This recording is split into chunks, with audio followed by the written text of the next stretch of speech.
어떤 지역이 떠오르고 있는 지역인지 오늘 그 첫 번째 시간이잖아요. 첫 번째 시간은 어떤 지역도 준비해 주셨을까요, 소장님? 네, 오늘은 많은 분들이 관심을 가지시고 있는 용산구 청파동에 대해서 준비해봤습니다. 용산구 청파동. 사실 용산구 하면은 뭐 모르시는 분들 안 계시겠죠. 마용성 중에 그 용인 거잖아요. 용산구를 한번 떠나보도록 하겠습니다. 그 중에서도 청파동을 또 설명해 주신다고 하셨거든요. 청파동의 입지는 좀 어떻게 되는지 많은 분들 궁금해하실 것 같아요. 네, 먼저 청파동의 입지부터 분석드리겠습니다. 서계동하고 청파동 1가, 청파동 2가, 청파동 3가까지 묶어서 이 청파동이다라고 이제 불리고 있고, 청파동 같은 경우에는 용산구의 외곽 지역에 있다 보니까 마포구와 중구 이렇게 이제 두 개의 자치구와 접해 있는 그런 특징을 가지고 있습니다. 자, 그리고 이제 지도를 보면은 조금 이제 특징적인 부분을 보실 수 있을 텐데. 여기 이제 광화문 시청이 있는 부분이 있고 거기다가 서울역, 남쪽으로는 용산역, 국제업무지구가 들어올 곳이죠. 이렇게 세 가지 특징적인 지역이 있습니다.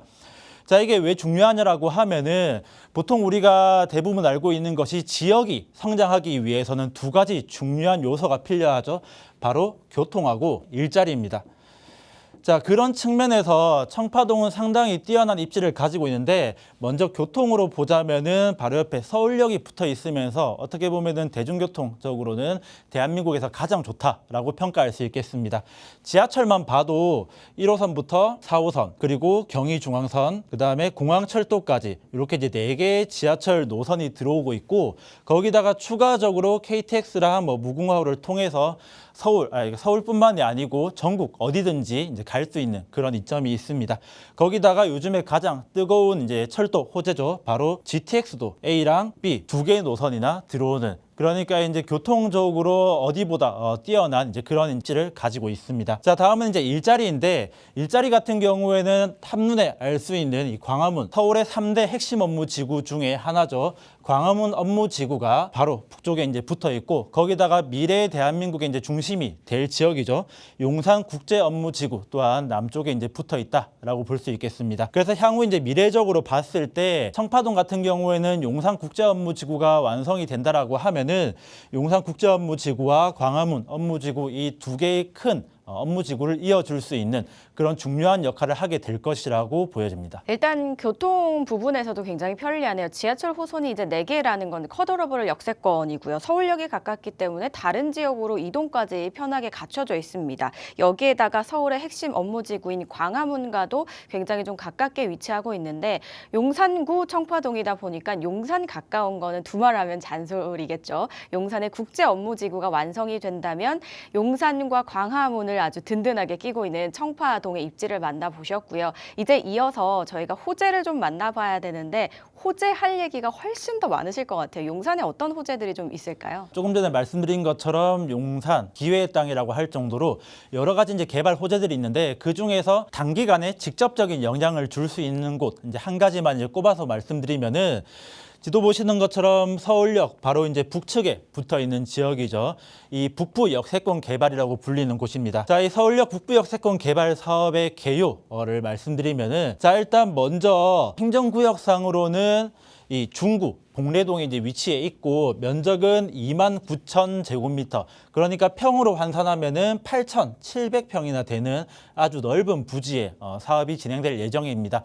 사업 시행자로서는 한화그룹의 이제 계열사들이 나서서 이제 컨소시엄을 이루어서 이제 사업 시행자로 나설 예정이고요. 현재 계획안으로는 지하 6층, 지상 38층 규모로 조성될 예정입니다. 대부분 이제 업무시설이 42%나 이제 포션을 차지하고 있고 거기다가 마이스 시설이 7.1%를 차지하고 있어 향후 이 강북의 코엑스로 불리고 있습니다. 자, 이 서울역 북부 역세권 개발이 왜 중요하냐라고 하면은 어떻게 보면은 이제 용산에서 가장 큰 호재라고 하면은 국제업무지구를 꼽는데 아무래도 국제업무지구 같은 경우에는 규모가 상당히 이제 크다 보니까 이 조성이 완료될 때까지 시간이 상당히 오래 걸린다는 단점이 있습니다. 자, 그런데 서울역 북부 역세권 개발 같은 경우에는 2달 후죠. 11월에 착공에 들어갈 예정으로 아마도 이제 단기간에 직접적으로 청파동뿐만 아니라 용산에 영향을 줄 수 있는 그러한 개발 호재이기 때문에 제가 이제 소개해드리려고 가져왔습니다. 네, 일단 기본적인 호재는 굉장히 많아서 저희가 방송 시간 안에 좀 열거하기가 힘들어서 그중에 한 가지 말씀해 주셨습니다. 북부 역세권 개발 사업인데 11월이면 착공이 들어간다고 하니까 가장 빠른 시간 안에 좀 수혜를 기대해 볼 수 있는 호재 중에 하나가 아닐까 싶습니다. 이렇게 북부 역세권 개발 사업 말씀을 해주셨고요. 그리고 용산구 청파동 일대에는 다른 호재들도 많잖아요. 재개발 사업들도 굉장히 많이 또 진행이 될 텐데요. 어떤 구역의 사업들이 진행이 되고 있는지, 그리고 많은 분들이 좀 보시기에 이 부분 좀 잘 보셨으면 좋겠다 하는 그런 지역이 또 있을까요? 네, 일단 지역이 좀 낙후되어 있다 보니까 재개발 또한 많이 추진이 되고 있는데 지금 청파동 일대에는 3개의 큰 재개발 사업이 직접적으로 시행되고 있습니다. 자, 가장 먼저 신속통합기획 2차로 선정된 서계동 통합구역인데 서울역 바로 서편에서 이제 시행 중에 있고요. 자, 면적은 11만 3천 제곱미터, 무려 3만 4천 평이나 되는 규모의 이제 조성이 될 것이고요. 면적이 크다 보니까 규모 또한 상당한데 최고 39층에 약 2,900세대 가량 이제 조성될 예정입니다. 자, 이제 진행 현황은 이제 신속통합기획 2차로 지정되다 보니까 초기 단계라고 보실 수 있는데 현재 정비계획안 입안 절차에 들어가 있어서 아마 이제 완료가 된다라고 하면은 조금 시간이 필요할 것으로 보여집니다. 자, 그 다음으로는 신속통합기획 1차로 선정된 청파 2구역인데 서계동 통합구역 바로 아래쪽에 위치하게 됩니다. 자, 면적은 8만 2천 제곱미터로 약 2만 4,900평 정도 이제 되고요. 규모로는 현재 계획안으로는 최고 층수 25층 약 1,900세대 가량 들어올 예정입니다. 현재 정비구역 지정까지 완료가 된 진행 속도를 보여주고 있습니다. 자, 마지막으로는 민간 재개발 청파 1구역인데 아무래도 민간 재개발로 진행하다 보니까 상당히 오랜 기간 진행이 되어서 현재 조합 설립까지 완료가 된 그런 상태입니다. 다만 이제 규모는 이 3개 재개발 추진 지역 중에서 가장 작다라고 이제 볼 수 있는데 전체 면적 2만 7천 제곱미터, 한 8,000평 정도 되죠. 그러다 보니까 규모 또한 700세대로 조금 소규모로 진행되고 있다. 이제 그렇게 보시면 되겠습니다. 자, 다음은 투자 유망 지역인데 아무래도 청파동 하면은 빼놓을 수 없는 게 이곳 이제 청파동 3가겠죠. 자, 청파동 이제 3가인데 자, 이곳이 주목받는 이유 중에 하나는 아무래도 여기 위쪽이 아까 서계동 통합구역하고 그다음에 청파 2구역인데 여기 아래쪽에 위치해 있고 현재 재개발 관련해 이제 어떤 구역 지정이 되고 있지 않은 곳이다 보니까 청파동의 입지를 보고 재개발을 노리시는 분들 같은 경우에는 이곳 청파동 3가를 많이 주목을 하는데 그렇다라고 지금 현재 아무런 움직임이 없는 것도 아닙니다. 자, 이거 청파동 3가 같은 경우에는 지하철 숙대입구역이 바로 근처에 있다 보니까 예전부터 역세권 사업을 이제 진행하다가 최근에 모아타운으로 선회하여서 모아타운 이제 추진 중에 있고 현재 동의율 50% 이상 어떻게 보면 개발의 열망이 어느 정도 있는 그런 지역이라고 볼 수 있겠습니다. 자, 그렇기 때문에 청파동 개발을 노리신다라고 하면은 이곳 청파동 3가도 주목해 볼 필요가 있다라고 생각됩니다. 자, 지금 이제 신통기획 2개가 있는데 진행 상황과 규모 말씀해 주셨고요. 민간 재개발도 하나가 진행이 되고 있다라고 말씀을 해 주셨고요. 그 위에도 이쪽 지역을 조금 더 유망하게 보신다라는 지역까지 설명을 해 주셨거든요.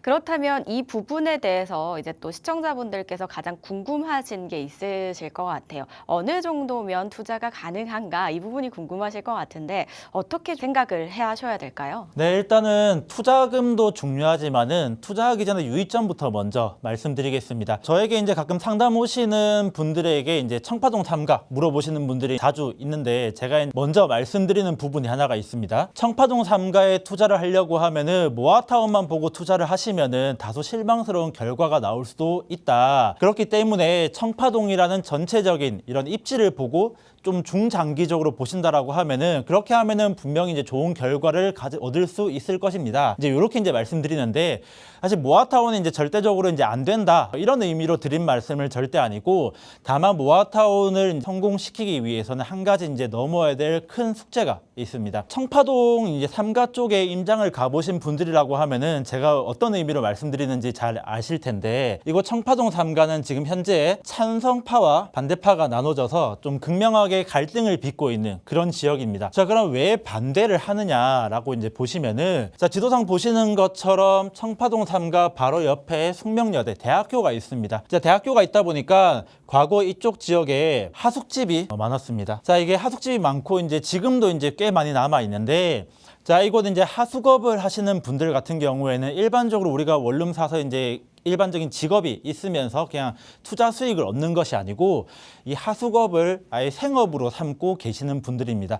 자, 그러다 보니까 청파동 3가가 예를 들어서 개발이 되어서 싹 다 이제 밀리게 된다라고 하면은 이분들은 생업을 잃게 되다 보니까 이제 그러니까 불가피하게 반대를 이제 많이 하는 이제 그런 부분이 있습니다. 자, 물론 그렇다라고 영원히 이제 이쪽 지역이 개발이 안 될 것이냐, 이제 그렇게는 이제 절대 보지 않는 게, 일단 기본적으로 입지가 좋고 또 하숙업이라는 이런 업종 자체가 장기적으로 봤을 때 사양 산업이다 보니까 아무래도 지금 현재 하숙업을 하고 계시는 업자들에게 충분한 보상이 이루어지고 또 개발에 대한 공감대가 형성이 된다라고 하면은 이미 개발에 대한 열망이 높은 지역이고 노후도 또한 충분하다 보니까 빠르게 개발이 진행될 것으로 보입니다.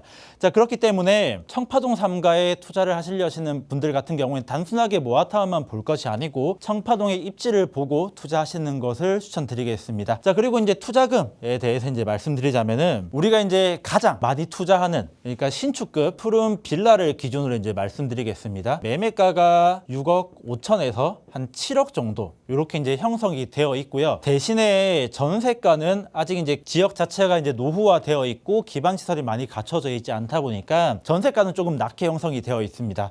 전세가는 약 한 3억 원 내외로 형성이 되어 있고, 그렇다 보니까 이제 투자금이 적게는 3억, 많게는 한 4억 정도까지 들어가는 이제 그런 지역이다라고 말씀드릴 수 있겠습니다. 네, 재개발, 이제 새롭게 개발이 되는 곳 사실 좋고 유망하긴 한데 유의사항들도 반드시 있네요. 일단 주민 동의도 굉장히 필수이기 때문에 이런 주의사항 필수로 꼼꼼하게 꼭 챙겨보셔서 신중하게 접근을 해보시기 바라고요. 그리고 시세까지, 인근 시세까지 또 설명을 해주셨으니까 참고해 보시기 바라겠습니다.